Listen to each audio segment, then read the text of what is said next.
है कि अमित शाह विरोधियों पर वार करने के चक्कर में अपना ही नुकसान कर रहे हैं। आपको बता दूं कि बंगाल में यानी पश्चिम बंगाल में इस समय मोदी और शाह दोनों सक्रिय हो चुके हैं। पिछले 3 बार से ममता बनर्जी उन्हें मात देती हुई नजर आई हैं। आप याद कीजिए, 3 चुनाव बीत गए लेकिन बीजेपी वहां अपनी दाल नहीं गला पाई। तो आज ममता बनर्जी को घेरने के चक्कर में अमित शाह कुछ ऐसा बोल गए जिसमें कांग्रेस की तारीफ हो गई। आइए सबसे पहले यहां पर अमित शाह के इस बयान को सुन लीजिए, जिसमें ममता बनर्जी और उनके अलावा वामपंथी दलों को घेरने के चक्कर में कैसे कांग्रेस की तारीफ अघोषित तौर पर कर गए अमित शाह। पहले इसको सुनते हैं, इस कार्यक्रम को आगे बढ़ाएंगे, चर्चा आगे बढ़ाएंगे, लेकिन सुनिए नहीं। कम्युनिस्टों के शासन के पहले, तृणमूल के शासन के पहले प्रति व्यक्ति बंगाल की आय राष्ट्रीय औसत से 127% ज्यादा थी। 127%। देश में नागरिक 100 रुपया कमाता था तो बंगाल में 127 रुपया कमाता था। आज देश का नागरिक 100 रुपया कमाता है तो बंगाल का नागरिक 73 रुपया कमाता है। तो सुन रहे थे आप, यह बात अमित शाह ने आज एक प्रेस कॉन्फ्रेंस में कही कि टीएमसी और वामपंथी सरकारों से पहले पश्चिम बंगाल में प्रति व्यक्ति आय में, पश्चिम बंगाल जो है वो देश में प्रति व्यक्ति आय में सबसे आगे था। 127%, आज 73% है, पहले 127%। जाहिर है टीएमसी और वाम दल से पहले पश्चिम बंगाल में कांग्रेस की सरकार थी और केंद्र पर भी लंबे वक्त तक कांग्रेस ही काबिज रही। यानी अमित शाह ने मान लिया कि कांग्रेस के शासन में देश का और जनता का विकास हुआ है, जबकि मोदी यही कहते रहे हैं कि कांग्रेस ने पिछले 60-70 सालों में कुछ नहीं किया। खैर, अमित शाह ने एक तरफ कांग्रेस की तारीफ कर दी, वहीं अपनी नाकामी भी जाहिर कर दी। 3 दिनों के दौरे पर पश्चिम बंगाल पहुंचे अमित शाह घुसपैठियों का मुद्दा तो उठाए ही जा रहे हैं, उसका जिक्र बार बार कर रहे हैं। इसके लिए ममता बनर्जी सरकार पर उन्होंने बड़ा हमला किया है। घुसपैठियों के बारे में कहा है कि घुसपैठ रुकवाने के लिए बांग्लादेश सीमा पर बाड़ लगानी है, लेकिन ममता सरकार जमीन नहीं दे रही है। इससे बंगाल में आतंकवादियों और घुसपैठियों जो है वो आतंकवादी और घुसपैठी बंगाल में आ रहे हैं और घुसपैठियों आतंकवादियों का सुरक्षित ठिकाना बंगाल बन गया है। अमित शाह के इस आरोप पर अब ममता बनर्जी ने तीखा सवाल पूछा है। ममता बनर्जी यहां सवाल पूछ रही हैं कि वो कहते हैं कि घुसपैठी सिर्फ पश्चिम बंगाल में आते हैं, पश्चिम बंगाल से आते हैं। अगर ऐसा है तो पहलगाम में हमला किसने किया? क्या आपने ही करवाया? दिल्ली में जो घटना हुई उसके पीछे कौन था? यह सवाल यहां पूछ रही है ममता बनर्जी, जो पश्चिम बंगाल की मुखिया हैं, मुख्यमंत्री हैं, टीएमसी की भी मुखिया हैं। आपको याद होगा कि अप्रैल में पहलगाम और नवंबर में दिल्ली में हुए आतंकी हमले हुए, दोनों जगह आतंकी हमले हुए, जो केंद्र सरकार की बड़ी विफलता है। लेकिन इसके लिए जिम्मेदार कौन है? इसकी जिम्मेदारी लेने की जगह अमित शाह ममता बनर्जी पर आरोप लगा रहे हैं। तो अब उन्हें तगड़ा जवाब मिला है ममता बनर्जी की तरफ से। आज बांकुड़ा जिले के वीरसिंहपुर में एक रैली को संबोधित करते हुए ममता बनर्जी ने अमित शाह और प्रधानमंत्री नरेंद्र मोदी की महाभारत के खलनायकों दुर्योधन और दुशासन से तुलना की। ममता बनर्जी ने हर चुनाव से पहले सोनार बांग्ला यानी समृद्ध पश्चिम बंगाल या स्वर्णिम काल पश्चिम बंगाल का, उसकी बात वो करती आई हैं, सोनार बांग्ला की बात करती आई हैं। और दूसरी तरफ बीजेपी जो दावा करती है कि हम सोनार बांग्ला बनाएंगे, उसकी भी खिल्लियां यहां उड़ाते हुए, उसका मजाक उड़ाते हुए ममता बनर्जी इस मंच से दिखाई दी। ममता बनर्जी ने कहा यहां पर इस मंच से कि हर चुनाव में बीजेपी सोनार बांग्ला बनाने का वादा करती है। बीजेपी शासित सभी राज्यों में बंगाली बोलने वाले लोगों पर अत्याचार हो रहे हैं, वे सोनार बांग्ला कैसे बनाएंगे? इसी तरह ममता बनर्जी ने अमित शाह से यह भी पूछा कि इस बार वो 200 से ज्यादा सीटें लाने का दावा क्यों नहीं कर रहे। यह सवाल यहां पूछ रही हैं ममता बनर्जी। आइए जरा सुनते हैं ममता बनर्जी की ही जुबानी, सुन लीजिए। এবার জিজ্ঞেস করুন इस बार कितना होगा। আজকে নাকি বলেছেন দুঃশাসন বাবুদার দুই চোখে, এক চোখে দুর্যোধন আর এক চোখে দুঃশাসন। বলেছেন 2/3 পাবো। এখন আর বলতে পারছে না ইসবার 200 পার। এবার বলতে হবে এবার তুমি দেশ থেকে বার। বাংলা জিতে তোমাকে দেশ থেকে কি করে তাড়াতে হয়, গণতন্ত্রের মাধ্যমে বাংলাই পথ দেখাবে, বাংলাই দিশা দেখাবে, বাংলাই সারা ভারতবর্ষ জুড়ে সবাইকে সাহায্য করবে। আমরা ভাঙি তবু মচকাই না, আমরা মাথা উঁচু করে চলি। सुना आपने, ये बार देश ही के पार, यानी इस बार देश से ही बाहर कर देंगे, ये कह रही थी यहां पर ममता बनर्जी। आपको बता दूं कि टीएमसी सांसद डेरेक ओब्रायन ने भी एक पोस्ट लिखकर अमित शाह के जीत के दावों का मजाक उड़ाया है।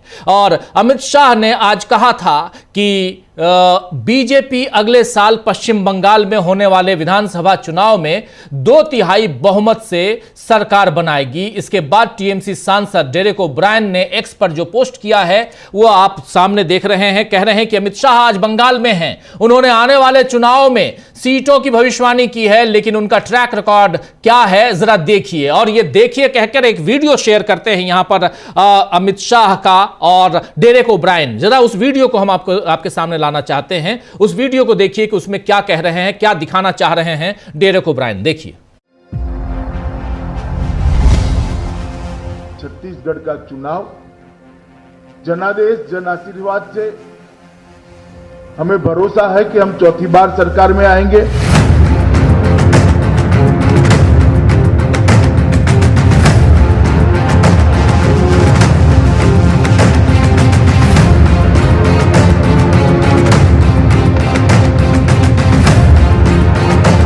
मैं आपको कहकर जाता हूं 200 से ज्यादा सीटों के साथ भारतीय जनता पार्टी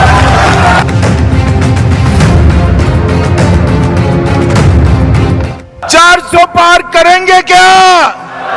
अब की बार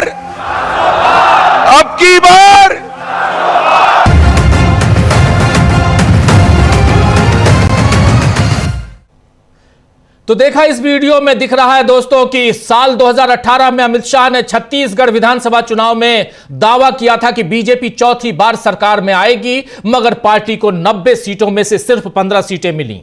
2020 में दिल्ली विधानसभा चुनाव में उन्होंने दावा किया था कि उनकी पार्टी दिल्ली में बहुमत से सरकार बनाएगी, मगर बीजेपी को दिल्ली की 70 विधानसभा सीटों में से मात्र 8 सीटें मिली, मात्र 8 सीटें। वहीं 2021 के पश्चिम बंगाल विधानसभा चुनाव में उन्होंने दावा किया था कि अब की बार बीजेपी पश्चिम बंगाल में 200 पार, यानी 200 से ज्यादा सीटें जीतकर सरकार बनाएगी पश्चिम बंगाल में बीजेपी। लेकिन पार्टी को सिर्फ 77 सीटें ही मिली। इसके अलावा 2024 के लोकसभा चुनाव में बीजेपी को 400 पार का नारा दे रहे थे। अब की बार 400 पार का नारा यही अमित शाह, यही नरेंद्र मोदी देते थे, लेकिन बीजेपी को मिली सिर्फ 240 सीटें, जो बहुमत से काफी पीछे हैं। तो ऐसा नहीं है कि हर बार अमित शाह की मर्जी से जीत ही मिले, बल्कि यह वीडियो बता रहा है कि बीजेपी को कई बार हार का सामना भी करना पड़ा है। हालांकि इस बार एसआईआर को लेकर शंका व्यक्त की जा रही है और इसके जरिए बीजेपी अपने लिए जीत का पिछला दरवाजा खोल रही है। अभी उत्तर प्रदेश में ही एसआईआर की पहली सूची की फिर से नई तारीख आ गई है। कल 31 दिसंबर है और कल उत्तर प्रदेश की एसआईआर की पहली लिस्ट, मसौदा लिस्ट आने वाली थी। मतदाताओं की पहली सूची आने वाली थी, ड्राफ्टेड लिस्ट जिसको कहते हैं, वो आने वाली थी, लेकिन उसकी तारीख बढ़ा दी गई, अब 6 जनवरी को आएगी।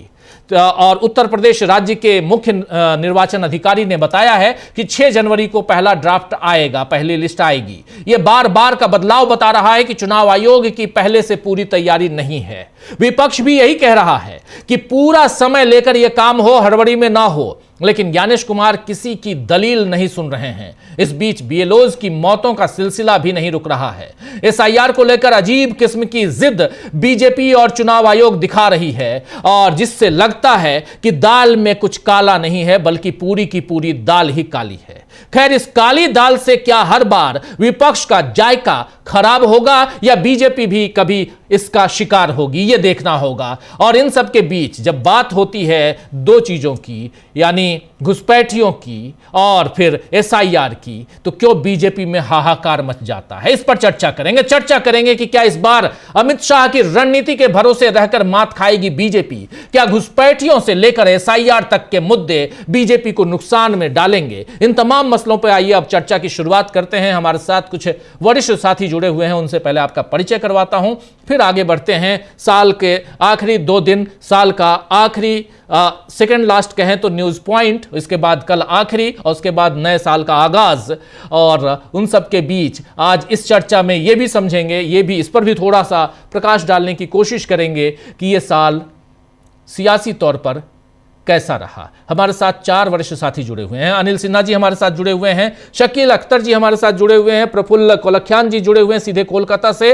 और अमलेंदु उपाध्याय जी जुड़े हुए हैं इधर दिल्ली से। आप तमाम साथियों का स्वागत इस्तकबाल आप तमाम दोस्त साथी शुभचिंतक आप सबका भी, जो अब तक जुड़ चुके हैं उनका भी, जो जुड़ने वाले हैं उनका भी। सीधे आना चाहता हूं पहले प्रफुल्ल जी आपके पास ही, कोलकाता की बात हम कर रहे हैं, जरा आपसे शुरुआत करना चाहता हूं। अमित शाह का दौरा और लगातार आप देखिए साल का आखिरी वक्त, सब इस इंतजार में है कि नया साल पहले अच्छे से मना लें, धूमधाम से आगाज कर लें, उसका स्वागत कर लें नए साल का, और उसके बाद हम चुनावी सफर में दौड़ें। लेकिन उससे पहले यहां पर अमित शाह का डेरा डालना, जो वहां पर बैठे हुए रहे और वो पश्चिम बंगाल में घुसपैठियों और एसआईआर की बात कर रहे हैं, साथ साथ वो ममता बनर्जी पर सीधा हमला बोल रहे हैं, ममता बनर्जी भी हमला बोल रही हैं। क्या कुछ चल रहा है ग्राउंड जीरो पे प्रफुल्ल जी? साथियों को नमस्कार। अमित शाह 3 दिन की यात्रा पर यहाँ आए हैं। कल से यात्रा शुरू हुई है, आज दूसरा दिन है, कल भी रहेंगे शायद। क्या पता यहीं पर साल का पहला दिन मनाए, 2026 का पहला दिन यहीं से शुरू करें। मंसूबे बड़े हैं, मनोरथ बड़े हैं और स्ट्रेटेजी बड़ी है। उन्हें इन लोगों को झूठ बोलने से कभी कोई परहेज तो रहता नहीं है, और लगातार वादे कर रहे हैं। उन्होंने दिखला दिया कि किस प्रकार से वादे कुछ करते हैं, होता कुछ है। कभी कभी लह जाता है, कभी कभी बात बन जाती है, तो ठीक है। लेकिन पश्चिम बंगाल की राजनीति में अभी बहुत तरह के अभी अंदरूनी चीजें चल रही है, ऐसा प्रतीत होता है। अभी प्रधानमंत्री से अधीर रंजन चौधरी की मुलाकात हुई, वो आज ही हुई है, उसके कुछ राजनीतिक निहितार्थ होंगे। जबकि गृह मंत्री यहाँ पश्चिम बंगाल में बैठे हुए हैं। एक बीएलओ की आत्महत्या फिर हुई है, बांकुड़ा में हेडमास्टर थे वो एक स्कूल में, तो वो सब तमाम चीज़ चल रही है। ये घुसपैठिए का मामला उठाते हैं, तो ममता बनर्जी ने सही सवाल पूछा है कि घुसपैठिए अगर पश्चिम बंगाल से निकलते हैं तो फिर पहलगाम कैसे पहुंच जाते हैं, बीच में रोक टोक क्यों नहीं होती है, पूरी व्यवस्था पूरा निजाम तो आपका है। तो उन्होंने सवाल उठा दिया। लेकिन सबसे बड़ी गलती जो आपने पहले वीडियो में दिखाया हम लोगों को कि इन्होंने कहा है कि तृणमूल के पहले, उसके पहले सीपीएम के पहले भी बंगाल में 127% यहाँ ज्यादा इन्होंने बताया। अब 1 रुपया और 27 रुपया, 1 रुपया 27 पैसा का इन्होंने बताया आंकड़ा, तो 27% ही होता है। 127 कहाँ से होगा? 127 तो तब होता जब ये 200 से 227 होता, जो भी हो वो तो गणित की बात है, क्षमा करें। लेकिन इस प्रकार उन्होंने कांग्रेस के राज की ही प्रशंसा की है कि कांग्रेस के राज में पश्चिम बंगाल की आर्थिक स्थिति अच्छी थी और धीरे धीरे खराब होती गई है, और वाम के समय में खराब हुई, तृणमूल के समय में भी खराब हुई, ऐसा उनका कहना। अब इस कहने को अगर डिकोड करें तो 2 बातें हैं। एक और इसमें कांग्रेस दिखती है, ये बात बिल्कुल सही है।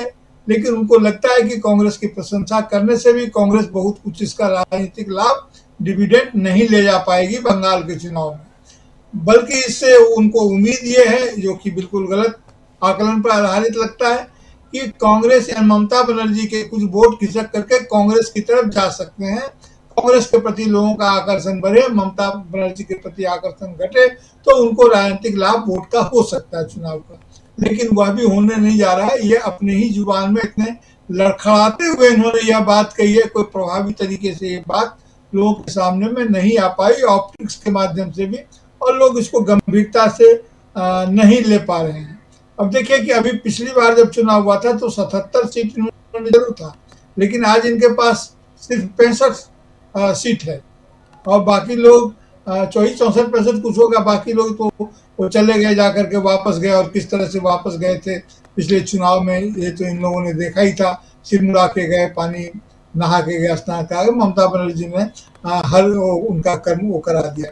तो चुनाव का दौर तो ये काफी जबरदस्त है। इधर क्या, जब से ये आए हैं अब हथियारों को खोज निकाला जा रहा है, जो गैर कानूनी हथियार हैं, कहीं कहीं हथियार भी मिल रहे हैं, क्या तो गड्ढे में रखे गए थे, गाड़े गए थे, और गृह मंत्री यहाँ पर बंद कमरे में अपनी मीटिंग कर रहे हैं। और मीटिंग के साथ साथ SIR का हाहाकार भी है। अभी SIR को लेकर के लोगों ने ये किया यहाँ पर कि BLA को घुसने से रोका गया है जी। जो BLA को जो सुनवाई हो रही है पुनरीक्षण के बाद, वहां पर BLO की निषिद्ध किया गया है। ममता बनर्जी ने साफ साफ कहा है कि आप सर्कुलर बताइए, व्हाट्सएप करने से नहीं होगा, आप इशू कीजिए। और वो अदालत में जाने की भी बात कर रहे हैं कि वहां पर BLS को क्यों नहीं जाने दिया जा रहा है, यानी कि बूथ लेवल जो एजेंट होते हैं, जो पॉलिटिकल पार्टी के होते हैं, जाहिर है यहाँ पर उनके बूथ लेवल एजेंट कम है, तो उनको लगता है कि अगर ममता बनर्जी की पार्टी के लोग ज्यादा होंगे तो वो उस तरह से प्रभावित करेंगे।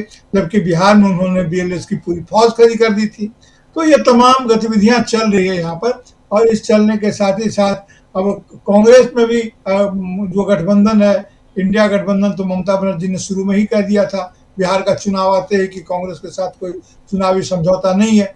जब समझौता उन्होंने सीधे सीधे नकारा नहीं भी था पिछली बार, तो कितनी सीटें लोकसभा चुनाव में दे रही थी सभी हम लोगों को मालूम है। इस बीच में अधीर रंजन चौधरी अपने ढंग से सक्रिय हो रहे हैं। तो अब काफी यहाँ पर हलचल तो है। अब देखिए कि नए साल के हलचल के बाद आगे क्या होता है। जी बिल्कुल बिल्कुल बिल्कुल, नए साल से पहले हलचल तेज है पश्चिम बंगाल में। पश्चिम बंगाल पर निगाहें क्यों टिकी हुई हैं? शकील जी आपके पास आना चाहता हूं, फिर अनिल जी आपके पास आता हूं। शकील जी, कैसे देखा जाए, इधर अधीर रंजन चौधरी की मुलाकात होती है आज प्रधानमंत्री नरेंद्र मोदी से, कह रहे हैं कि हमारी वो मुलाकात बंगाल को लेकर थी, और लेकिन इस मुलाकात के मायने क्या निकाले जा सकते हैं ये भी आपसे समझना चाहता हूं। दूसरी तरफ अमित शाह जो वहां बयान दे रहे हैं, ठीक है, आपने कांग्रेस की तारीफ अघोषित तौर पे कर दी, क्योंकि सरकार तो कांग्रेस की ही थी वाम दलों से पहले और उनके बाद तृणमूल कांग्रेस से पहले। तो क्या आप कांग्रेस को अघोषित तौर पर वहां आगे बढ़ाने की कोशिश कर रहे हैं? क्या है इसके, क्या सियासी मायने निकाले जा सकते हैं ये भी समझें। और दूसरी तरफ दहाड़ते हुई जो ममता बनर्जी दिखाई दे रही हैं, और एक बात यहां साफ साफ, तीन बातें उन्होंने ममता बनर्जी ने कही। एक तो ये कि अब की बार ये 200 पार का नारा नहीं लगा रहे हैं। दूसरी बार कह रही हैं कि पश्चिम बंगाल से हम पहले इनको खदेड़ेंगे और उसके बाद दिल्ली से भी खदेड़ेंगे, यानी देश की कुर्सी पर जो बैठे हैं प्रधानमंत्री, उनको उस कुर्सी से भी हटाएंगे। ये तीन सेंटेंस कितना मायने रखते हैं आज की तारीख में पश्चिम बंगाल को लेके? शकील जी। जी, सबसे पहली बात तो ये कि ममता बनर्जी अपनी इस बात पे कायम रहें तो अच्छा है कि बंगाल के बाद वो देश से भी उन्हें खदेड़ेंगी। ये एक अच्छी बात है, लेकिन सवाल ये है कि पश्चिम जीतने के बाद क्या वो इंडिया गठबंधन या नहीं लगेंगी? उन्हें लगना चाहिए, क्योंकि वो जो है यहाँ जीत भी जाएं तो भी उन्हें परेशान करना जो है लगातार जारी रहेगा जब तक जो है मोदी और अमित शाह वहाँ हैं। दूसरी बात जो सबसे है कि अमित शाह ने जो आज कहा है कि ममता बनर्जी और आपकी आवाज कट रही है शकील जी। व्यक्ति आए इतनी, शकील जी आपकी आवाज व्यक्ति आए इतनी ज्यादा थी, प्रति व्यक्ति आए इतनी ज्यादा थी। आ रही है जी? आ रही व्यक्ति आए थी और आज इतनी कम हो गई है।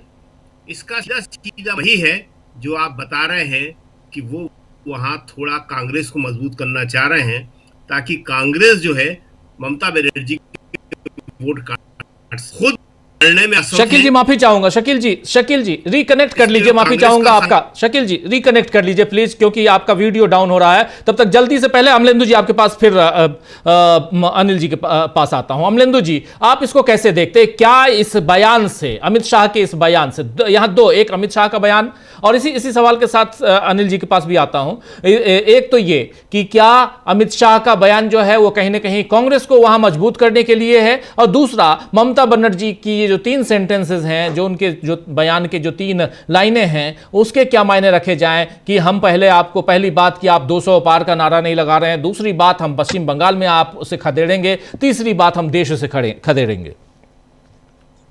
बिल्कुल राजीव जी, देखिए जो अमित शाह जी आज जाकर बोले हैं बंगाल में और जिस तरीके से उन्होंने अपना बात रखी है, उससे एक बात तो साफ समझ में आ रही है कि अमित शाह जी अब काफ़ी ज़्यादा घबराए हुए हैं। ये साफ तौर पर समझ में आ रहा है, और इतने ज़्यादा घबराए हुए दिखाई पड़ रहे हैं अमित शाह जी कि वो, जैसा ममता बनर्जी भी कह रही है कि इस बार उन्होंने नहीं कहा कि 200 पार का नारा देंगे, अब की बार 200 पार क्यों इस बार नारा नहीं दे रहे हैं। तो अमित शाह जी भूल रहे हैं इस बार ये नारा देना, अब की बार 200 पार। दूसरा राजीव जी, जिस तरीके से चुनाव आयोग की मदद लेने की बातें चल रही थी, शायद चुनाव आयोग मदद कर नहीं पा रहा है जितनी मदद चाहिए है वहाँ ममता बनर्जी को उखाड़ फेंकने के लिए। उसमें चुनाव आयोग जो है शायद उतना सफल नहीं हो पा रहा है जितनी उससे आशा की गई थी वो काम करेगा। इसमें बिहार में कामयाब रहा चुनाव आयोग, तो लगता यह था कि जिस तरीके से बिहार में कामयाब रहा उस तरीके से बंगाल में भी कामयाब रहेगा। लेकिन अमित शाह जी ने अभी से जाके मोर्चा संभाल दिया राजीव जी। अगर 4 महीना पहले से और 3 दिन की एक तरह से कहा जाए उस पर वो वहाँ डटे हुए हैं बंगाल में, तो ये साफ तौर पर समझा सकता है कि अभी लग रहा है कि ज्ञानेश कुमार जी जो है ज़्यादा मददगार साबित नहीं हो पा रहे हैं।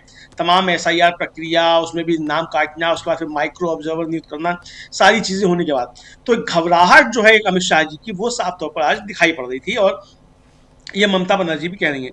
अब जिस तरीके से ममता बनर्जी को निशाना बनाने के लिए साहब कांग्रेस के समय में अच्छा था, अमित शाह भी ये बात जानते हैं राजीव जी कि अमित शाह के कह देने भर से कि साहब कांग्रेस के समय में अच्छा था, कांग्रेस वहाँ जो है वो बहुत आगे नहीं बढ़ जाएगी। ऐसा नहीं है कि अमित शाह जी की बढ़ाने से बढ़ जाएगी। अब कांग्रेस का जो अपना आधार है वो रहेगा, जो उसका अपना पॉकेट है वो उसका रहेगा, जो उसका काम है वहाँ वो रहेगा, लेकिन अमित शाह जी के बढ़ाने से नहीं बढ़ जाएगी। और अमित शाह जी के बढ़ाने से बढ़ जाती कांग्रेस तो भाजपा को ही बढ़ा लेते अमित शाह जी। लेकिन वो निशाना जो साधना चाहते हैं ममता बनर्जी के ऊपर और कम्युनिस्टों के ऊपर जो साधना चाहते थे निशाना, उस निशाना साधने के चक्कर में उन्हें ये मालूम नहीं था कि राष्ट्रीय स्तर पर भी ये बात चली जाएगी। जबकि वो जानते हैं अच्छे तरीके से, आज आप किसी गांव में बैठकर भी कोई बात कहिए तो आज भी पूरी दुनिया सुन लेती है, क्योंकि ये इंटरनेट का दौर है। तो आप अगर बंगाल में बैठकर इस कॉन्फ्रेंस में बंगाल के संदर्भ में कोई बात कहेंगे तो बंगाल के संदर्भ में बात भले ही ना ली जाए, लेकिन दूसरे संदर्भों में पूरे देश में जरूर ले ली जाएगी। और आज राजीव जी पूरा सोशल मीडिया जो है वो इससे पटा पड़ा है कि अमित शाह जी जो है वो तारीफ कर रहे हैं कांग्रेस की, तो मजबूरी में आ गए मोदी जी को इसका मतलब वो गलत साबित करना है अमित शाह जी। तो अब इसको तो राजीव जी पूरे देश में इसी संदर्भ में लिया जा रहा है। अब अमित शाह जी को ने जो कहा बंगाल उसको कितना समझेगा वो तो पता नहीं, लेकिन देश ये समझ रहा है कि मोदी जी को अमित शाह जी अब गलत साबित करने पर तुल गए हैं, और कांग्रेस मुक्त भारत की बात मोदी जी भले करते रहे, अमित शाह जी नहीं कर रहे हैं। ये संदेश राजीव जी एक साफ तौर पर जो देश भर में जा रहा है ये लग रहा है। अब ये अमित शाह जी से धोखे से गलती हो गई राजीव जी, गलती से मिस्टेक हो गया। जैसे अमित शाह जी इंटर के बाद हाई स्कूल करा देते हैं तो गलती से मिस्टेक हो गया होगा ये, लेकिन ये गलती से मिस्टेक का मामला राजीव जी लगता नहीं है। बहुत सोच समझ कर उन्होंने कहा होगा, लेकिन इस पर ध्यान नहीं गया होगा कि इसका दूसरी जगह भी फायदा लोग उठा सकते हैं। बहरहाल राजीव जी, हर राज्य में भारतीय जनता पार्टी की अपनी रणनीति होती है। अब यहाँ घुसपैठियों की बात कर रहे हैं अमित शाह जी, और राजीव जी मैंने सुबह भी ये बात कही थी ब्रेकिंग में कि ये 78 सालों में पहली ऐसी सरकार है जो अपनी नाकामियों का ढोल खुद पीटती है और अपनी नाकामियों पर कहती है कि हम नाकारा हैं, हमारी पॉलिसी बिल्कुल बेकार है, हम बिल्कुल एकदम नाकामयाब साबित हुए और हमारी नाकामियों पे हमको वोट दे दो। मतलब ऐसा राजीव जी दुनिया के इतिहास में कभी नहीं हुआ कि कोई सरकार जो है वो अपनी नाकामियों का ढोल खुद पीटे और कहे कि इन नाकामियों की वजह से ही हमको वोट दे दो। अब घुसपैठियों की बात करने ममता बनर्जी ने पूछा राजीव जी, और यही सरकार जो है पंजाब का जब चुनाव था उससे पहले लेकर आई थी कि 50 किलोमीटर की सीमा जो है वो सब BSF के अंडर में होगी। तो 50 किलोमीटर तक की सीमा अगर BSF के अंडर में है तो उस 50 किलोमीटर तक की सीमा के मालिक तो अमित शाह जी हैं। अब वो चाहे पहलगाम में राजीव जी घुसपैठ हो रही है, और चाहे बंगाल से हो रही हो, चाहे गुजरात से हो रही हो, जहां से भी घुसपैठ हो रही है उसके जिम्मेदार सीधे सीधे अमित शाह और नरेंद्र मोदी हैं। तो अमित शाह जी जो है वो नरेंद्र मोदी की नाकामियों का ढोल पीटते हुए और अपनी नाकामियों का ढोल पीटते हुए वोट मांग रहे हैं कि भाई हम बहुत नाकारा साबित हुए, हमने घुसपैठ होने दिए, इसलिए हमारी नाकामियों पर हमको आप वोट दे दीजिए और हम सरकार यहाँ बना लेंगे, तो हम यहाँ से घुसपैठ के बाहर कर देंगे। बड़ी अच्छी बात है, आप यहाँ सरकार बना लेंगे, घुसपैठ के बाहर कर देंगे। भाई आपने बिहार में कितने घुसपैठिए बाहर कर दिए, बताएं। सरकार बन चुकी है बिहार में, आपने कहा था कि आती घुसपैठिए बाहर की जाएंगे। तो अमित शाह जी जहां जाते हैं राजीव जी, ये अपने साथ घुसपैठिए लेकर चलते हैं। जी झारखंड गए थे तो वहां घुसपैठिए लेके गए थे, बिहार गए तो वहां घुसपैठिए लेके गए, महाराष्ट्र गए वहां घुसपैठिए लेके गए, हरियाणा गए वहां घुसपैठिए लेके गए, दिल्ली में भी घुसपैठिए लेके गए, अभी घुसपैठिए लेके जो है बंगाल पहुंच गए। लेकिन ये असम क्यों नहीं जा रहे हैं घुसपैठिए लेके राजीव जी, जहां घुसपैठियों का मसला सबसे ज्यादा है। असम में आके घुसपैठियों की बात नहीं कर रहे हैं कि वहां से भी घुसपैठियों को बाहर निकाल करेंगे। तो ये एक तरीके से राजीव जी इन्होंने अपनी नाकामियों का ढोल पीटा है और सोचा ये इन्होंने कि अपनी नाकामियों को भी कांग्रेस के मत्थे मार देंगे या ममता बनर्जी के मत्थे मार देंगे। लेकिन वो हो गया गलती से, मिस्टेक। इंटर के बाद हाई स्कूल अमित शाह जी ने करा दिया और उसमें उस चक्कर में कांग्रेस की जो है वो तारीफ कर बैठे। जी जी, कांग्रेस की तारीफ कर बैठे। जरा आते जल्दी से शकील जी, अपनी बात आप पूरी कीजिए, फिर अनिल सिन्हा जी के पास आता हूं। बहुत इंपॉर्टेंट और सबकी निगाहें टिकी रहेंगी इस बार इस नए साल में पश्चिम बंगाल पर। पश्चिम बंगाल में अभी से जो खेला होबे, जो पिछली बार कहा जा रहा था, इस बार ममता बनर्जी कह रही हैं खदेड़ा होबे। तो क्या खदेड़ा होबे वहां पे, यह सवाल है, बड़ा सवाल है। अनिल सिन्हा जी भी इसका जवाब देंगे, लेकिन शकील जी। देखिए राजीव जी, बीजेपी जो है या अमित शाह और मोदी जी जो है वो हमेशा नैरेटिव बनाने की कोशिश करते हैं, और यही नैरेटिव बनाने के चक्कर में कि अगर हमारी सरकार आ जाएगी तो प्रति व्यक्ति आय इतनी हो जाएगी, वो ये बता गए कि पहले कितनी प्रति व्यक्ति आय हुआ करती थी। अरे कांग्रेस के टाइम में तो ये सब हुआ है, ये सब उनके बताने या न बताने से क्या होता है। इससे पहले मोदी जी जो है वो संसद में ये बता चुके थे कि वंदे मातरम सबसे पहले एक सभा में गाया गया था। फिर कांग्रेस को बताना पड़ा कि वो सभा, वो अधिवेशन कांग्रेस का ही था। तो ऐसे ही ये जो बात है वो इसी तरह करते हैं। लेकिन जो सबसे बड़ी बात है वो ये है कि बिहार में जब वो थे तो कहते थे कि बिहार को विकसित बनाएंगे। 20 साल से वहाँ नीतीश कुमार की सरकार, जिसमें अधिकांश समय ये उसके सहयोगी रहे, अब ये क्या कह रहे हैं कि हम ऐसे ही बंगाल को विकास बनाएंगे। इसी तरह ये यूपी में कहते हैं, दिल्ली में कहते हैं, सब जगह कहते हैं। एक नैरेटिव बनाना, आदमी के दिमाग में ये बात घुसा देना कि जो कुछ कर सकते हैं हम ही करेंगे। लेकिन अब ये जो है संभव नहीं दिखता है। ममता बनर्जी ने आज का बड़ा अच्छा जवाब दिया, और जो इसमें सबसे खास बात है, आप बता रहे थे कि उन्होंने कहा कि बंगाल में हराने के बाद इनको दिल्ली से बाहर किया जाएगा।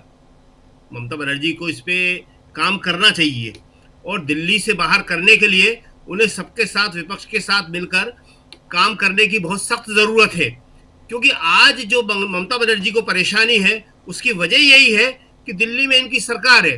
अगर दिल्ली में इनकी सरकार नहीं होती, इससे पहले ममता बनर्जी यूपीए के टाइम में बंगाल जीत चुकी थी, किसी ने उन्हें परेशान नहीं किया था।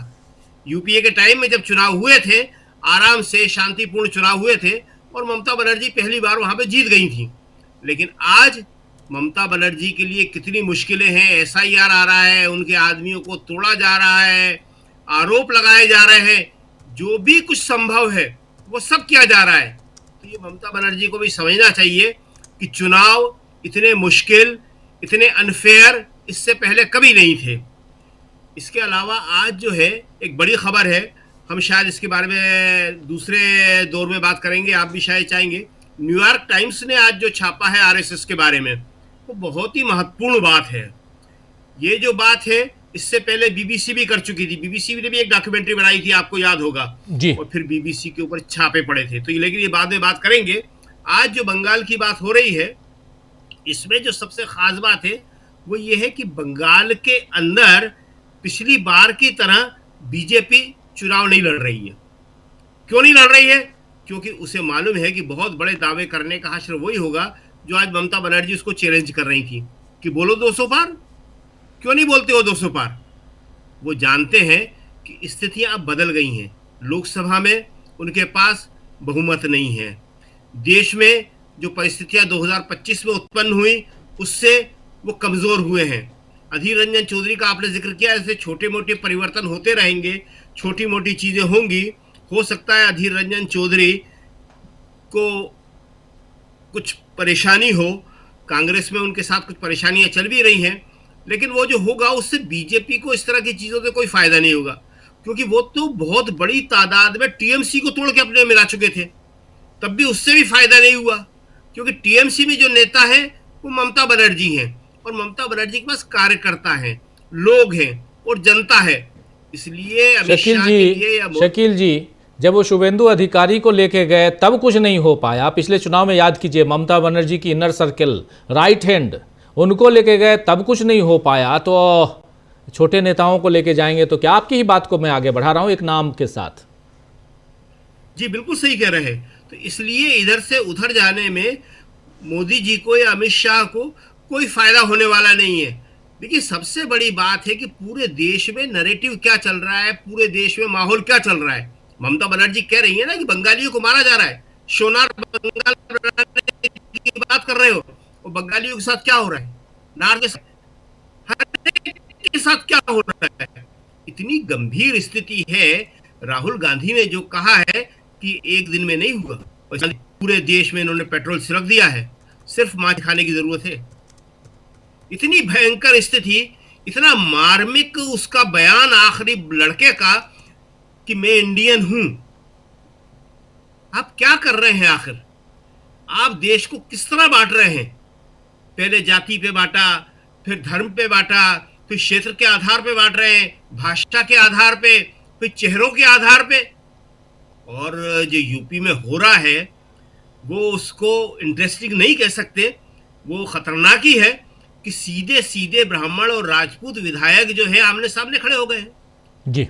जिनके यहाँ पे ये मीटिंग बुलाई गई थी पाठक जी के यहाँ, वो पाठक जी लिख के कह रहे हैं कि हम डरने वाले नहीं हैं, चुप रहने वाले नहीं हैं, और उन्हें समर्थन मिल रहा है। सारा ब्राह्मण समाज कह रहा है कि हम आपके साथ हैं। ये क्या करवा रहे हैं? कभी देश में ऐसा हुआ? ये देश में ब्राह्मण और राजपूतों की लड़ाई, ये देश में हिंदू और मुसलमानों की लड़ाई, दलित पिछड़े आदिवासियों के साथ और महिलाओं के साथ तो जो हो रहा है, अंकिता भंडारी के ऊपर कोई बोलने को तैयार क्यों नहीं है? तो ममता बनर्जी इन सारी बातों को जानती हैं, और इसीलिए वो कह रही हैं कि तुम सोनार बंगाल की बात क्या कर रहे हो, देश में तुम लोगों ने क्या हाल मचा रखा है, और मैं तुमको देश से बाहर करूंगी।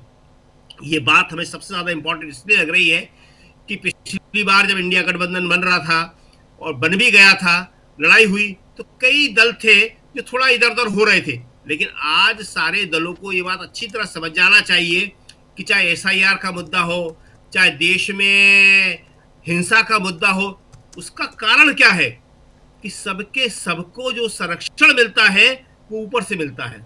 अगर वो संरक्षण बंद हो जाए तो सारी स्थिति एक मिनट बदल जाए, ये गोदी मीडिया एक मिनट के अंदर बदल जाए।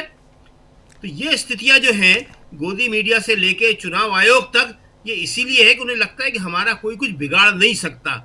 और ममता बनर्जी अगर ये कहती हैं, मैसेज चला जाएगा कि बंगाल के बाद देश से, तो यही मैसेज पूरे देश में पहुंचाया जाना चाहिए। जी राजीव जी। जी बिल्कुल बिल्कुल, आप सही कह रहे हैं। हमारे साथ प्रशांत टंडन जी भी जुड़ गए। प्रशांत जी, आपका स्वागत है इस कार्यक्रम में। आना चाहता हूं अनिल जी आपके पास। अनिल जी, कैसे आप देखते हैं पश्चिम बंगाल, बहुत महत्वपूर्ण चुनाव सामने है, नया साल अब आने वाला, नए साल का आगाज है, लेकिन साल जाते जाते सियासी तौर पर बहुत कुछ देकर, बहुत कुछ लेकर, और इन सब के बीच अगर देखिए, हालांकि अभी रिकैप करने की कोशिश कर रहे थे शकील जी हमारे साथी, और उन्होंने बहुत शानदार ढंग से कुछ कुछ मुद्दों को यहां रखा है। हम लोग इस चर्चा में आगे और बढ़ेंगे और रिकैप भी करेंगे कि इस साल में सियासी तौर पर क्या कुछ रहा। लेकिन जब 3 दिवसीय यात्रा पे अमित शाह पहुंचे हुए हैं, बिल्कुल डेरा डाले हुए हैं वहां पे कोलकाता में, तब ममता बनर्जी जो गरज रही हैं उसके क्या मायने निकाले जाएं, जरा ये आपसे समझना चाहता हूं। और कैसे देखते हैं आप पश्चिम बंगाल के चुनाव को, इन सब के बीच SIR को, तब जबकि उत्तर प्रदेश में जो अभी कह रहे थे शकील जी कि ब्राह्मणों और ठाकुरों के बीच यहां बिल्कुल तलवार खींची हुई दिखाई दे रही है, यानी एक रेखा तो है, एक भले वो बारीक ही सही, अब तो खुल के आ रही है, लेकिन दूसरी तरफ SIR, यहां पर SIR की तारीख बढ़ती जा रही है, यानी मसौदा लिस्ट आने की तारीख बढ़ती जा रही है। उत्तर प्रदेश में 31 की जगह अब 6 जनवरी कर दी गई है। लेकिन मैं अभी उत्तर प्रदेश नहीं, पश्चिम बंगाल आपके जरिए चलना चाहता हूं। देखिए, ये ममता बनर्जी के बारे में मतलब मुझको बहुत कॉन्फिडेंस नहीं है कि ममता बनर्जी कोई बहुत बड़ा चैलेंज मोदी के लिए प्लेस करना चाहती हैं। वो उनको रिटेन करने की कोशिश कर रही है पश्चिम बंगाल को, और वो रिटेन करने की कोशिश इस बार के बारे में मेरा थोड़ा डाउट है। डाउट ये है कि जिस तरह से SIR हुआ है, उसको जिस तरह से उनको लेना चाहिए था इंडिया गठबंधन के सारे एलाइज को लेकर के एक साथ और पूरा देश भर में एक नेशनल लेवल की डिबेट और नेशनल लेवल का अटैक करना चाहिए था। वो उन्होंने अपने को वहीं तक लिमिट किया और वो फिर ओल्ड टैक्टिक्स, वो दोनों ओल्ड टैक्टिक्स में है, लेकिन इनके पास वेपन ज्यादा है। ओल्ड टैक्टिक्स ये है कि बंगाली सब नेशनलिज्म जिसको आप या नेशनलिज्म जो भी कहिए, उसके मुकाबले एक जो है हिंदू नेशनलिज्म का है। ये जो मतलब इंडियन नेशनलिज्म कह नहीं सकते, ये तो हिंदू नेशनलिज्म है। तो उसका वो नैरेटिव लेकर के आए हैं। एक आइडियोलॉजिकल फाइट है बंगाल में, एक सब नेशनलिज्म वर्सेस जो हिंदू नेशनलिज्म है ये का। लेकिन उसको संभाल पाएंगी ममता बनर्जी अभी के कंटेक्स्ट में, मुझको डाउट लगता है। रिपीटेडली इलेक्शंस आफ्टर इलेक्शंस उन्होंने जो ये मशीनरी है उससे जीत लिया है चुनाव को, और ममता बनर्जी अटैक करती है कांग्रेस पे। जब भी हरियाणा इलेक्शन हुआ, महाराष्ट्र इलेक्शन हुआ, बिहार इलेक्शन डिफीट के बाद कांग्रेस को अटैक करती है। ये जो सेफ गेम खेल रही है टू अपने को बचाने के लिए, ईडी और बाकी जो उनके अटैक्स हैं, इंस्टीट्यूशनल अटैक्स हैं, उसके लिए बहुत कॉम्प्रोमाइज्ड है लीडरशिप इसकी। हम लोगों को सच बोलना चाहिए, लोगों को हम भ्रम में रखेंगे काम नहीं चलेगा। एक नेशनल लेवल की फाइट की जरूरत है बीजेपी के खिलाफ। ममता बनर्जी उसको सबोटेज करती हैं, और वो जो है ये बंगाली और ये सब जो उनका ये है, दिस टाइम हमको लग रहा है कि उनका चलेगा नहीं। 58 लाख या कितना, मैं अभी 58 लाख 20,000 58 लाख लोगों को निकाल दिया। कौन सा स्ट्रीट पर आ रही है? और वही रेटोरिक ये वाला ऐसे बंगला और वैसे बंगला, ये सब है। ये बंगला कुछ काम नहीं आएगा। उन्होंने उनके स्टाफ को साइड कर दिया और खुद सेंट्रलाइज ढंग से डिलीट कर दिया है नेम। ये तो आ गया सामने, लेकिन कौन सा स्ट्रीट पर आ रही है टीएमसी का? अभी बंगाल में एक यूनाइटेड, उस मामले में राहुल गांधी का देखिए, उनका स्टेक नहीं था बिहार में उतना, आरजेडी का था, लेकिन वोट चोरी के ये को उन्होंने जो उसकी इलेक्शन मशीनरी है करप्ट, ये क्या कहते हैं, ये क्या कहते हैं, जो मतलब बहुत ही रूथलेस टाइप की बीजेपी की, उसको अटैक किया और इंस्टीट्यूशनल जो ये फेलियर्स हैं उसको सामने लाया, और उससे निपटने के लिए बराबर जो है चेंजेस कर रहा है एसआईआर में खुद ही ईसीआई, ताकि और ज्यादा ढंग से लोगों के नाम काट सके। लेकिन उसका वो इशू नहीं है, और वो सोच रही है क्या ये वही हालत है। और यहाँ जो अधीर रंजन चौधरी मिला है वो भी ऐसा ही है कि वो कांग्रेस जो है ममता बनर्जी के खिलाफ जो इस्तेमाल करना चाहिए था अधीर रंजन चौधरी का, वो नहीं कर पाई। अल्टीमेटली वो जो है कर रहे हैं। और ये जो अमित शाह वाला भी देख रहा हूं, एक कैलकुलेटेड, ये ऐसा नहीं है कि वो कांग्रेस की तारीफ कर रहे हैं, वो कांग्रेस वर्सेस टीएमसी डिबेट उठाना चाहते थे और उन्होंने इसके जरिए उठाया कि कांग्रेस के बेहतर था। इसका मतलब कांग्रेस के जो वर्कर्स हैं या जो कांग्रेस लोग एसर्ट करें टीएमसी के खिलाफ कि देखिए हमारी तारीफ तो वो भी कर रहे हैं, तो वो मतलब कि लेफ्ट और कांग्रेस का जो टीएमसी से अपोजिशन है उसका इस्तेमाल करना चाहते हैं, एक ट्रायंगुलर ये क्या कहते हैं बना करके पोजीशन, जो आपको बिहार में बहुत टैसिटली किया कि नीतीश और क्या कहते हैं बीजेपी में तफरका है, और एक तरह का माहौल भी बन गया कि आरजेडी और जेडीयू साथ आ सकती है, और इस तरह से उनको ये किया, मतलब नुकसान कर दिया पूरा इंडिया अलायंस का। तो ये एक स्ट्रेटेजिक मूव है। इसको ये मत कहिए कि वो जो है कोई स्लिप हो गया है, मैं नहीं मानता कि कोई स्लिप है। वो एकदम कैलकुलेटेड मूव है कांग्रेस और लेफ्ट को उनके खिलाफ खड़ा करने के लिए, और उनके बीच में कुछ ना होने पाए। और ऐसे भी ममता बनर्जी इस स्ट्रेटजी पर खुद भी काम करती है कि कांग्रेस और लेफ्ट को अलग रखना है, क्योंकि उनके पास कोई कंटेंट नहीं है, कुछ कोई विजन नहीं है, न बंगाल के लिए न ये के लिए कोई विजन नहीं है, कुछ भी नहीं है, सिर्फ रेटोरिक पे। और वो जो है फेलियर्स जो थे लेफ्ट गवर्नमेंट का जो इतना साल का इनकम्बेंसी था उसी पर लगातार खेल रही है। उन्होंने बीजेपी को वहां आरएसएस को एस्टेब्लिश किया, अभी 1-1 अभी अब देखिए कि यही दोनों स्पेस ले लिया है। ये कितना खतरनाक है देश के लिए। वो मतलब जिसको आप कहते हैं कि बहुत ज्यादा डिससर्विस जो है अपोजिशन काउज का और जो इंडियन आइडिया ऑफ इंडिया है उसका किया है, और इसको नोट करना चाहिए। यही हाल अभी शरद पवार का है। ये सारे लोग इंडिया अलायंस को आइडियोलॉजिकली वीक करना चाहते हैं। वो एक अडानी के साथ ये करके करना चाहते हैं, और इनका भी अडानी के साथ बहुत बढ़िया रिश्ता है।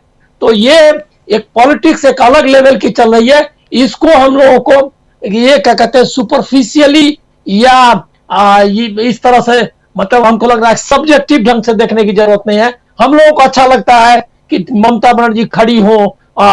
इसके कौन सा मूवमेंट 5 साल में बीजेपी और मोदी के खिलाफ पूरे देश भर में जो भी मूवमेंट हुआ उसको उन्होंने सबोटेज ही किया। उसके खिलाफ कोई भी जो एक यूनाइटेड फ्रंट होना चाहिए था। इंडिया अलायंस भी अपने फायदे के लिए कोशिश की उन्होंने, लेकिन उसको कौन सा स्ट्रेंथन किया। ये जो अरेंजमेंट है बीजेपी वहां लोकसभा वाला, उसको आप मत समझिए कि ग्राउंड पर वो लोग लागू करना चाहते हैं। वो तो ऐसे भी अगर अपोजिशन अगर नहीं करेंगे मोदी के खिलाफ दिखेंगे नहीं कम से कम, तो वो लोग सर्वाइव ही नहीं करेंगे। ये तो एक पॉलिटिकल स्ट्रेटजी है, लेकिन इसका आउटकम क्या है?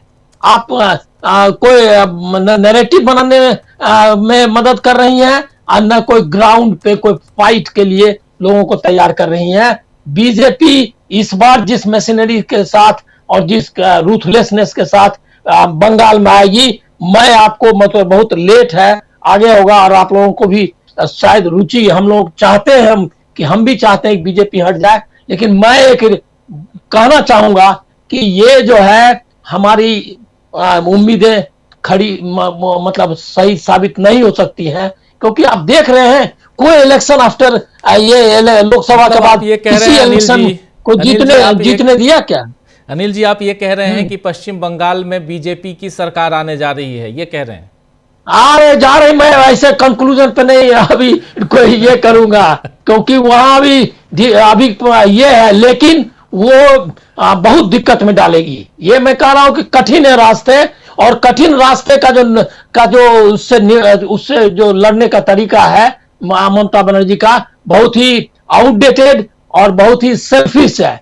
और बिना बड़ी लड़ाई, बिना किसी उदार मन के और ये क्या कहते हैं बड़ी आइडियोलॉजिकल पोजीशन लिए नहीं लड़ी जा सकती है, इस बारे में पक्का हूं।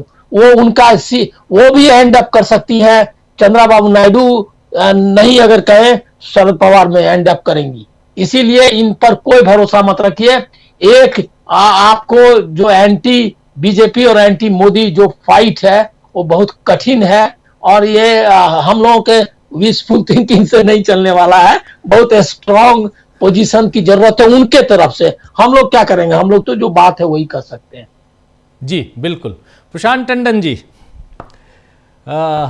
बात हम कर रहे हैं पश्चिम बंगाल की, और उसमें भी ममता बनर्जी के भाषण को भी हम जो दे रही थी भाषण, उनको भी हमने अभी सुना। और उनके अलावा ममता बनर्जी साफ और पिछले दिनों लगातार कह रही हैं, जितने भाषण ममता बनर्जी ने दिए हर भाषण में जो बंगाली में भाषण देती हैं, और आज कुछ उसमें सेंटेंस हिंदी में जान के कह रही थी, ताकि जो दिल्ली वाले लोग हैं उनको भी समझ में आए कि मैं कहना क्या चाह रही हूँ। और क्योंकि दिल्ली वाले लोग वहाँ जाके बैठे हुए हैं, खासकर अमित शाह 3 दिवसीय यात्रा पे पहुँचे हुए हैं 3 दिन के लिए, और वहाँ प्रेस कॉन्फ्रेंस, आज बड़ी सी प्रेस कॉन्फ्रेंस की है उन्होंने। इस बीच एक खबर और बता दूं आपको कि जो बिहार के मुख्यमंत्री ने एक डॉक्टर के हिजाब को खींच लिया था, वैसे ही जादवपुर यूनिवर्सिटी में वैसी घटना घटी। वहाँ भी 2 लड़कियों के हिजाब खींच लिए गए, उस पर जांच कमेटी बैठी हुई है। तो ये सब होगा बंगाल में, ये एक जानकारी जस्ट दे रहा हूँ, ये सब होगा। लेकिन इन सब के बीच ममता बनर्जी जो बात कह रही हैं वो साफ साफ कह रही हैं कि अब की बार 2-3 चीज़ें देखिए। पहली बात ये देखिए कि ये 200 पार का नारा नहीं लगा रहे हैं जो पिछली बार लगा रहे थे। दूसरी बार हमने अमित शाह को देखा, कह रहे हैं अमित शाह कि वाम दलों से पहले और तृणमूल से पहले, ये टीएमसी और वाम दलों से पहले विकास की गति सबसे तेज थी यहाँ पे बंगाल में। सरकार थी कांग्रेस पार्टी की। सरकार को ये कांग्रेस पार्टी के एक पुराने नेता आज प्रधानमंत्री से मिलके गए हैं, अधीर रंजन चौधरी, उनका जिक्र भी हमने किया। वो बांग्ला भाषा की बात कर रहे हैं लेकिन फिर भी कह रहे हैं। और तीसरी बात ममता बनर्जी जो कह रही हैं वो यही, मैं रिपीट कर रहा हूं चूंकि आप बाद में आए इसलिए, कि तीसरी बात ये कि कह रही हैं कि पहले बंगाल से खदेड़ेंगे उसके बाद हम दिल्ली से खदेड़ेंगे। और ये सेंटेंस जितने पिछले भाषण अभी सुन लीजिए, हर भाषण में कम से कम बंगाल और उसके बाद दिल्ली की बात कर रही हैं। अनिल सिन्हा जी का विश्लेषण बहुत शानदार, बहुत सटीक विश्लेषण है और जिसमें वो कह रहे हैं कि अगर यही रहता तो पिछले दिनों वो आंदोलन में खड़ी होती, आंदोलनों के साथ आंदोलन तैयार करती, लेकिन वो दिखाई नहीं दिया। अब चुनाव का वक्त है, इस चुनाव में जीत हार अपनी जगह पे है और उसके बाद ये भूल जाएंगी, दिल्ली की तरफ देखेंगी भी नहीं। इन सब के बीच देश दुनिया में बहुत कुछ चल रहा है। एक अखबार न्यूयॉर्क टाइम्स का जिक्र कर रहे थे हमारे साथी शकील अख्तर जी, बड़ा सा फ्रंट पेज पे आरएसएस के बारे में खबर छपी है। आपने बताया भी था, अभी कल ही बताया था आपने, और उससे पहले एक अखबार ने और छापा। ये सब भी चल रहा है। चल क्या रहा है बंगाल में, चल क्या रहा है देश में, और बंगाल और देश से लेते हुए दुनिया में क्या कुछ चल रहा है। देखिए, न्यूयॉर्क टाइम्स वाली खबर पे मैं सेकेंड राउंड में आऊँगा, उसमें भी एक पेज है।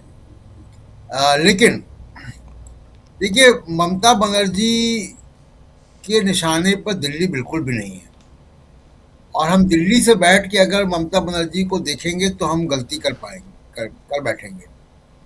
ममता बनर्जी के दिमाग में, ममता बनर्जी की पॉलिटिक्स में राष्ट्रीय परिदृश्य है ही नहीं। वो सिर्फ और सिर्फ बंगाल को बचाना अभी चाहती है। तीसरी बार वो बचाने, इस 2 बार की मुख्यमंत्री है, चौथी बार वो कंटेस्ट कर रही, 2011 से मुख्यमंत्री है। तो उनकी प्रायोरिटी बंगाल है, पहली बात। दूसरी बात कि अगर हम कोई बाई इलेक्शन होते हैं उसमें अगर हम कोई इंडिकेशन माने तो बहुत हाल फिलहाल का पिछले साल का ही एक इलेक्शन हुआ कालीगंज का, जो तृणमूल कांग्रेस की स्ट्रांग होल्ड है, मुस्लिम मेजॉरिटी सीट है। 50,000 से तृणमूल कांग्रेस जीती, जीतना ही था उसको। लेकिन जो उसमें खबर है वो ये है कि बीजेपी की हार का मार्जिन 4,000 बढ़ गया। और यानी बीजेपी को पिछली बार से जितने विधानसभा में वोट मिले थे उससे 4,000 कम वोट मिले उसी सीट पर। तो यानी ममता बनर्जी की पकड़ जो है बंगाल में अभी है, उसको हम नकार नहीं सकते। अब जरा 2021 के चुनाव पे चलिए, जो अनिल सिन्हा जी बात कर रहे थे, बंगाली अस्मिता और राष्ट्रीय नेशनलिज्म की बात, और उसमें ममता बनर्जी का अपर हैंड है। बांग्ला स्पीकिंग है, मोदी अमित शाह बांग्ला नहीं बोल सकते, बांग्ला आइडेंटिटी है। महिला वोटर जिसकी बड़ी चर्चा बिहार में हुई और सब जगह होती है, महिला वोटर में ममता बनर्जी खुद महिला है, उनसे आप क्या मुकाबला करेंगे वहां पे। अब एक पिछले चुनाव में आप चलते हैं, 2021 के चुनाव में, और बंगाली अस्मिता का एक आपको सैंपल देता हूं। दो काम हुए थे। नरेंद्र मोदी जी ने रविन्द्रनाथ टैगोर की तरह की दाढ़ी बढ़ा ली थी कोविड-19 के समय वो चुनाव हो रहे थे 2021। तो मोदी जी ने जो रंग रूप अपना बनाया था वो बंगाल इलेक्शन के लिए गुरुदेव रविन्द्रनाथ टैगोर जैसा बना लिया था, प्रभावित करने के लिए बंगाली को। देखिए, हम भी रविन्द्रनाथ टैगोर जैसे दिख रहे हैं, यही कर सकते हैं, इससे आगे वो कर नहीं सकते थे। लेकिन उसका नतीजा क्या हुआ, अभी प्रफुल्ल जी ने बताया कि कितने सीटें आई थी, कितनी बची हुई है। दूसरा एक और आपको एग्जांपल देता हूं। आखिरी फेज में अमित शाह के ही रोड शो के दौरान ईश्वर चंद्र विद्यासागर की मूर्ति खंडित हो गई थी। एक भीड़ वहां घुसी और अफरा तफरी हुई और मूर्ति खंडित हो गई जी। अमित शाह के रोड शो के दौरान ही हो गया। उस फेज में 35 सीटों पर चुनाव हुआ था, 35 में 0 बीजेपी हो गई। एक भी सीट नहीं मिली उस 35 में से। यानी बंगाली अस्मिता जहां गई आई, वहां ईश्वरचंद्र विद्यासागर की मूर्ति खंडित होने के बाद इसको ममता बनर्जी ने बड़ा इशू बनाया और वो साफ हो गई बीजेपी वहां से। तो बंगाली अस्मिता में, बंगाल की अस्मिता के चुनाव को लेकर अगर जाएंगे तो गलतियां करेंगे। एक और बात लेफ्ट और कांग्रेस की और ममता बनर्जी के इंडिया अलायंस इन सब की बात भी होती है। देखिए, बीजेपी भी चाहेगी ये कि इंडिया अलायंस वहां पे एक साथ चुनाव लड़े। जी बिल्कुल। ममता बनर्जी 3 बार की मुख्यमंत्री हैं, उनके शासन की एंटी इनकम्बेंसी होगी ही होगी, स्थानीय विधायकों की होगी, अधिकारियों की होगी, मुख्यमंत्री की खुद की भी होगी। कई सारी घटनाएं ऐसी हुई हैं, चाहे वो रेप की घटना हुई है मेडिकल कॉलेज में, उसकी तमाम सारी ऐसी घटनाएं हुई, तो एंटी इनकम्बेंसी तो वहां है। उस एंटी इनकम्बेंसी का फायदा केवल बीजेपी को मिले, बीजेपी भी चाहेगी कि मतदाता के सामने दूसरा विकल्प ना हो। कांग्रेस और लेफ्ट अगर तृणमूल कांग्रेस के साथ मिलकर चुनाव नहीं लड़ेंगे तो जो तृणमूल कांग्रेस की एंटी इनकम्बेंसी वाला जो वोट है वो कांग्रेस और लेफ्ट को भी जाएगा और वहां बीजेपी को नुकसान होगा। तो ये मोटा मोटा जो एनालिसिस अभी है उस पे आधारित है। और एक सबसे महत्वपूर्ण बात जो हो रही है राष्ट्रीय स्तर पर, वो ये कि ध्रुवीकरण की राजनीति का ग्राफ नीचे जा रहा है।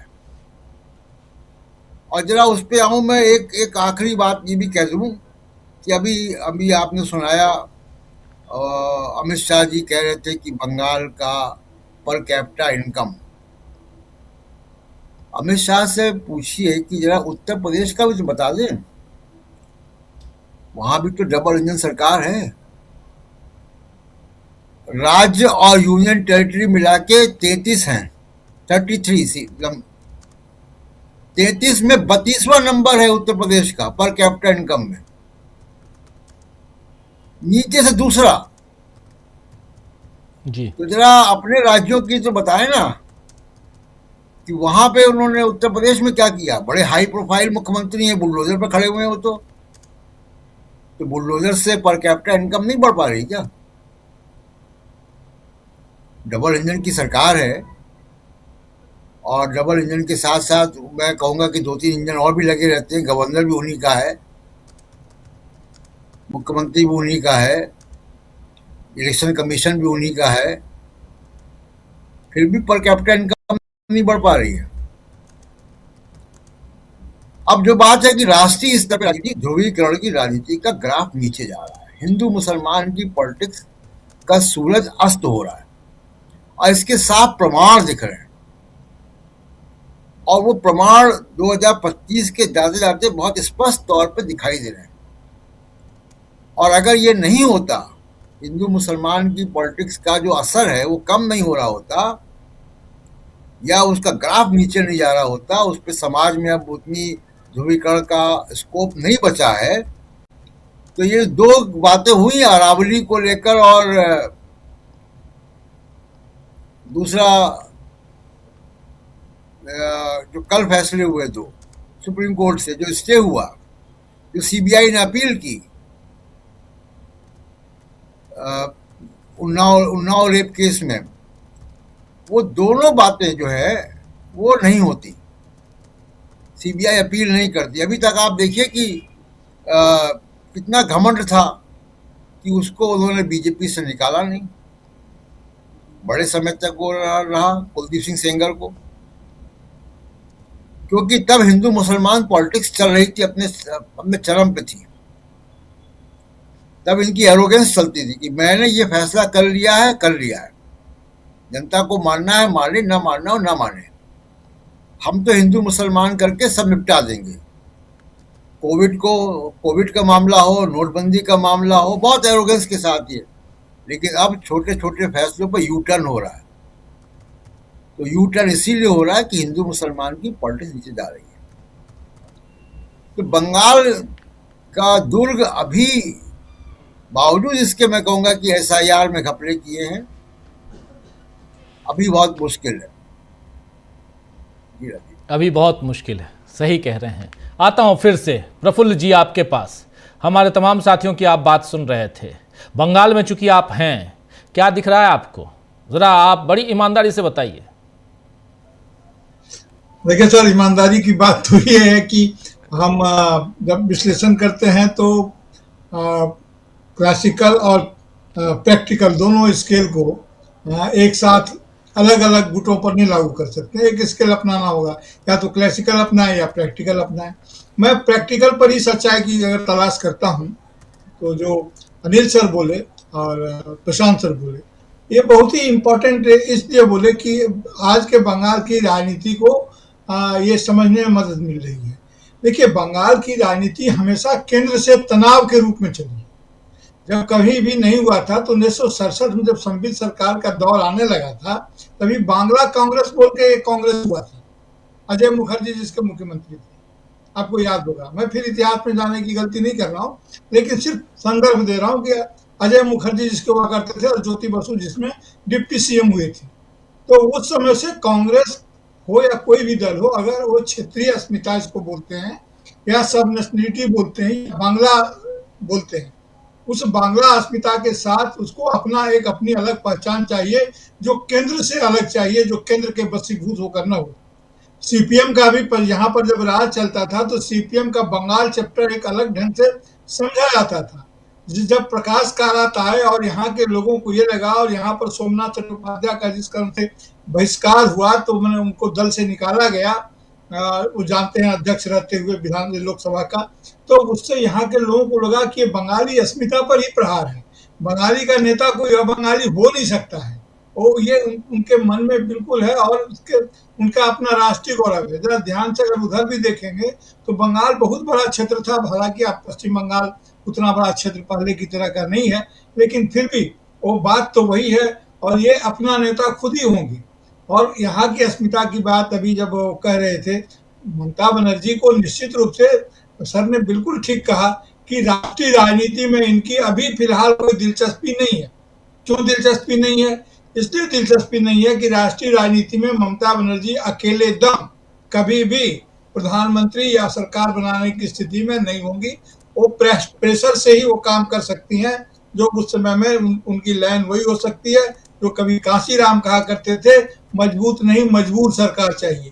तो वो चाहते हैं कि मजबूर सरकार अगर वहां हो, उनके समर्थन की जरूरत हो, और वो जरूरत अभी भी बनी हुई है। मैं फिर दोहराऊं, आप इस चैनल पर, मैंने पहले भी कहा अपने चैनल पर, कि ममता बनर्जी को देखते हुए भारतीय जनता पार्टी हर आक्रमण के पहले एक बात जरूर याद कर लेती है कि अगर नीतीश बाबू और चंद्रबाबू नायडू अगर खिसके तो ममता बनर्जी अकेले उनकी कमी को पूरी कर सकती है। उन संभावनाओं को हमेशा जिलाए रखना चाहते हैं, और उसलिए वो एक ऐसी कमजोरी है इनकी, जो ये कहें ना कहें वो प्रकट हो ही जाती है। लड़ाई लेकिन जारी है। ऐसी स्थिति में आज मुझे लगता है कि ठीक ही कह रहे थे कि पोलराइजेशन नहीं चल रहा है, लेकिन खतरनाक बात सर ये दिख रहा है कि पोलराइजेशन जहां समाप्त हो जाता है, वहीं से रेडिकलाइजेशन शुरू होता है। तो अब भारतीय जनता पार्टी की राजनीति रेडिकलाइजेशन की तरफ आगे बढ़ रही है, और जिसका अभी न्यूयॉर्क टाइम्स और दूसरी जगह की रिपोर्टों की बात हम लोग शायद करेंगे, आज नहीं तो कल करेंगे, बाद में करेंगे, लेकिन ये सारी रिपोर्टें ढंग से आ रही है। तो अब इनकम्बेंसी की जहां तक बात है कि एंटी इनकम्बेंसी का कुछ न कुछ प्रभाव होगा, मैं ये मानता हूँ, सिर्फ ममता बनर्जी का ही नहीं, इस समय में जो भी इनकम्बेंट फोर्स है, जो भी सरकार में है, तो इनकम्बेंट फोर्स के अगेंस्ट जाने के लिए जो राजनीतिक साहस चाहिए वो राजनीतिक दलों में कम है, और जनता में ऐसी आशा की कोई किरण नहीं है कि वो इनकम्बेंट के खिलाफ, इनकम्बेंट के विरुद्ध जाकर के कोई नए एक्सेस की तलाश करे, कहीं नई जगह पर अपनी आशा की तलाश करे। इसलिए पश्चिम बंगाल की राजनीति में अभी कुछ कहना, जैसा अनिल सर बताया, लेकिन खतरे तो जरूर है। पिछली बार जिस ढंग से 27% का उछाल लेकर के ये गए थे और 10 से 38 हो गए थे, और उसमें प्रशांत किशोर की कोई कारीगरी नहीं थी। उसमें चूंकि लेफ्ट अपने आप को ही तोड़ रहा था, लेफ्ट अपने ही मलबे को उठा रहा था, वो सारा का सारा मलबा इनके जिम्मे चला गया। अब इस चुनाव में अगर देखने की कोई बात होगी, हालांकि संगठन नहीं है, संभावना नहीं है, लेकिन फिर भी कंटेंट तो है। लेफ्ट के साथ एक यही बात हो सकती है कि लेफ्ट क्या अपने वोटर को, जो पिछली बार जो ये संदेश गया था कहीं किसी जिस कोने से गया हो, मेरा ख्याल है कि लेफ्ट के ही कोने से गया था कि इस बार राम फिर अगले बार वाम, तो अगला बार आ गया है। लेफ्ट अपने पारंपरिक वोटर को रिकॉल कर पाता है कि नहीं कर पाता है, लोग फिर लौटते हैं कि नहीं लौटते हैं। क्यों? इसलिए कि कांग्रेस का और लेफ्ट का स्वाभाविक गठबंधन होना चाहिए यहाँ, क्योंकि ममता बनर्जी जब सत्ता में आई थी तो कांग्रेस के साथ सरकार बनाई थी, कांग्रेस के साथ चुनाव लड़के आई थी, और वो तब जब कांग्रेस और लेफ्ट का गठबंधन टूट गया था यूपीए के दौरान, तो जिसमें परमाणु के मामले पर, तो अब उस समय में ये सरकार में आई, धीरे धीरे उखा गई। ऐसा नहीं कि कांग्रेस में आज नेता नहीं है, अकेले अधीर रंजन चौधरी दिखते हैं, लेकिन कांग्रेस में यहाँ नेता हैं, अभी भी ईमानदार नेता है, प्रदीप भट्टाचार्य जी हैं, अकबर हैं, दूसरे तरह तरह के लोग हैं, अगर खोजेंगे कांग्रेस के लोग तो मिल जाएंगे। लेकिन सवाल यह है कि आप किनको क्या भूमिका देते हैं। अधीर रंजन चौधरी की आज कोई प्रभावी भूमिका नहीं है, और ये स्वाभाविक है, क्योंकि अधीर रंजन चौधरी अकेले योद्धा है, वो उनकी भी नजर अपनी कॉन्स्टिट्यूएंसी पर है, बंगाल की राजनीति पर भी नहीं है, भारत की राजनीति तो छोड़िए। इतना बड़ा उनको पद मिला अपनी कॉन्स्टिट्यूएंसी बचाने के चक्कर में, और दूसरे नेताओं के साथ उनका कोई तालमेल नहीं है। राजनीति तो पास आने और दूर जाने का खेल है, ये किसी के पास ही नहीं आते हैं, दूर दूर ही बने रहते हैं, तो क्या खेल करेंगे। ममता बनर्जी को हमेशा उन्होंने अपने इस पर रखा, आलोचना के केंद्र में रखा। उनके बारे में कहा जाता है कि राहुल गांधी के बड़े नजदीकी हैं, और यही उनकी ताकत है, और बाकी लोग की उतनी पहुंच नहीं है वहां। तो कुल मिलाकर के स्थिति यह है कि उनकी पूरी कोशिश होगी कि ममता बनर्जी का जो वोट परसेंटेज है वो भी पिछली बार 3% बढ़ा था, उनका तो 27% बढ़ा था। ये चाहते हैं, वाम ये चाहेगी, कांग्रेस ये चाहेंगे कि कुछ वोट रिकॉल हो, और रिकॉल होकर के वोट आता है। मतलब तो आपका कहना है प्रफुल्ल जी, आपका कहना है कि वाम दल और कांग्रेस साथ साथ चुनाव लड़ें, एक साथ आ जाएं? जी जी, वो तो नहीं आ रहे हैं इनका, वो यहाँ पर एक साथ आ जाए, क्योंकि ममता बनर्जी तो अलग हो ही चुकी है, ममता बनर्जी तो अलग हो ही चुकी है इंडिया गठबंधन। तो बिहार का रिजल्ट निकलते उन्होंने कह दिया था कांग्रेस से कोई चुनावी समझौता नहीं है जी। नहीं, इंडिया गठबंधन, एक चीज देखिए, हम विश्लेषकों को 2-3 चीजें ध्यान रखनी चाहिए। एक बात ये कि एक बार नहीं कई बार इंडिया गठबंधन के कई नेता ये खुल के कह चुके हैं कि इंडिया गठबंधन 2024 के लोकसभा चुनाव के लिए था, और इसलिए आप ये उम्मीद मत कीजिए कि हर चुनाव में, लोकल चुनाव में भी हम, यानी विधानसभा चुनाव में भी हम साथ साथ लड़ेंगे। बिहार में भी वो नहीं हुआ, बिहार में महागठबंधन पहले से था, हरियाणा में गठबंधन नहीं बना। आप याद कीजिए कि आम आदमी पार्टी ने अलग चुनाव लड़ने की घोषणा कर दी, दिल्ली में भी अलग अलग चुनाव लड़े, तो वो गठबंधन, ये बात खुल के कही गई है कि दूसरी बात, हर राज्य में परिस्थितियां अलग अलग हैं। अब इंडिया गठबंधन की हम बात करें तो क्या केरल में कांग्रेस और वाम दल एक साथ लड़ेंगे?